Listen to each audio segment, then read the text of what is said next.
my colleague from Utah, Mr. Cannon, if you'd maybe take a moment and talk about how we try to help these western states that don't have control over their lands, but still have the responsibility of providing services, not just for the Westerners, but also the Easterners that are coming to recreate on these lands with a program known as PILT, Payment in Lieu of Taxes.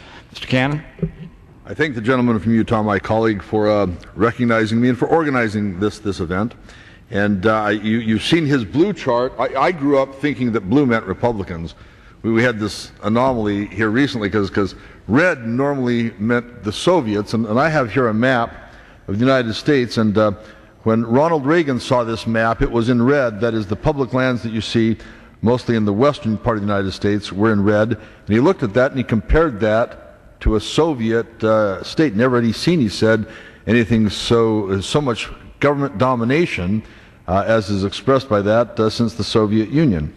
And so without being partisan about these issues, which are really in fact not partisan, let me just suggest that there is something terrifically wrong with the federal government owning so much of these states. You can see that in Nevada, 93% of the state is owned by the federal government. In Utah, it's over 70%. In California, it's about 50%. This is a huge amount of public ownership of our lands. And as a result, you can see also that the ownership by the federal government is spread around the whole United States. In fact, there are about 19,000 counties in the United States that have public lands of some sort in them. And in those counties, the federal government pays to those counties money that substitutes for the taxes that those counties would otherwise receive. We call this payment in lieu of taxes. And it's fair. Well, it's fair in the East, where we have small amounts of land and the payments are substantial, but it's not fair in the West, where we've taken a vast amount of public lands out of the system, and therefore states can't actually have any kind of revenue stream from those public lands. Now, the blue map that you saw that represented how much of the states, the Western states, is owned by the federal government is interesting, and Mr. Bishop, I think, is going to come back and talk about this startling fact. But it is clear that all the people in the western part of the country pay more in the way of taxes per family, per capita, and otherwise than in the eastern part of the country. And it's also clear that in the western part of the country, where we have this domination of federal lands, that we pay less per pupil for schools than people in the east do. So we tax more and we pay less. And the reason we do that is because of the ownership of public lands by the federal government. This leaves us in a difficult circumstance where it's just plain harder to grow in the West. Now I got to tout my state, which is by many measures the best place in the country to do business, and I don't want to suggest there's a problem there. And in fact, we love our public lands because people can go out and recreate, and that's why people who are high tech and others want to come to Utah. It's a great place to live and work and be.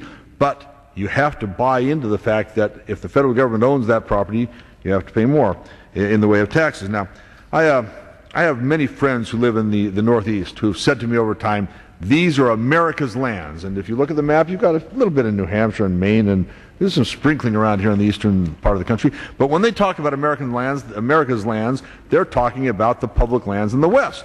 And I spent some time at Disneyland one day with my wife and kids, and that can be very long and painful. We finally got into Honey, I Shrunk the Kids exhibit. And I thought as we got to the door that we were almost ready to get on the ride, but then we got through the door and we had a long, half-an-hour long line to wait through to get into the exhibit. And I was uptight, irritated, and they had to pacify people like me. They had pictures of America flashing on the walls, and I noticed a picture from my district. I thought, well, that's nice. 2 pictures later, there's another picture from my district, and 3 pictures later, there was another. The fact is, we have beautiful, beautiful lands in the West, and we welcome everyone to come out and join us on those lands.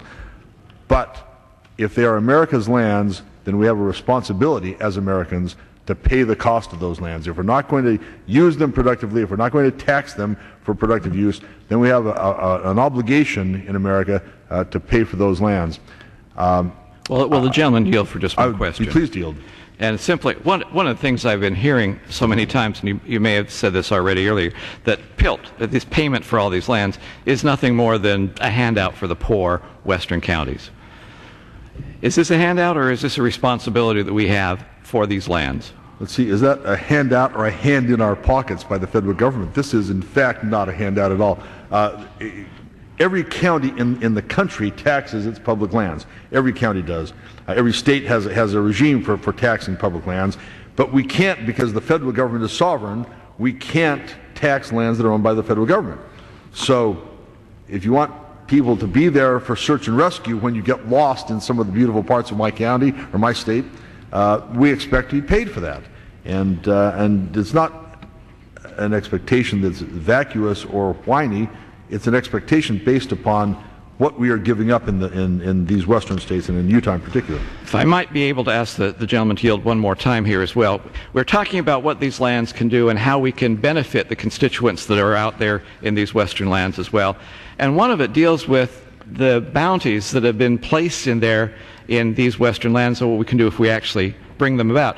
I'm often amazed how we sit under this quotation from Daniel Webster, saying that in actuality, if we want this country to move, we need to take the resources that are here and develop them. That's where progress comes. I might ask him, because he represents a state and an area that has a significant amount of natural resources that have yet to be developed, and I'm talking specifically about oil shale.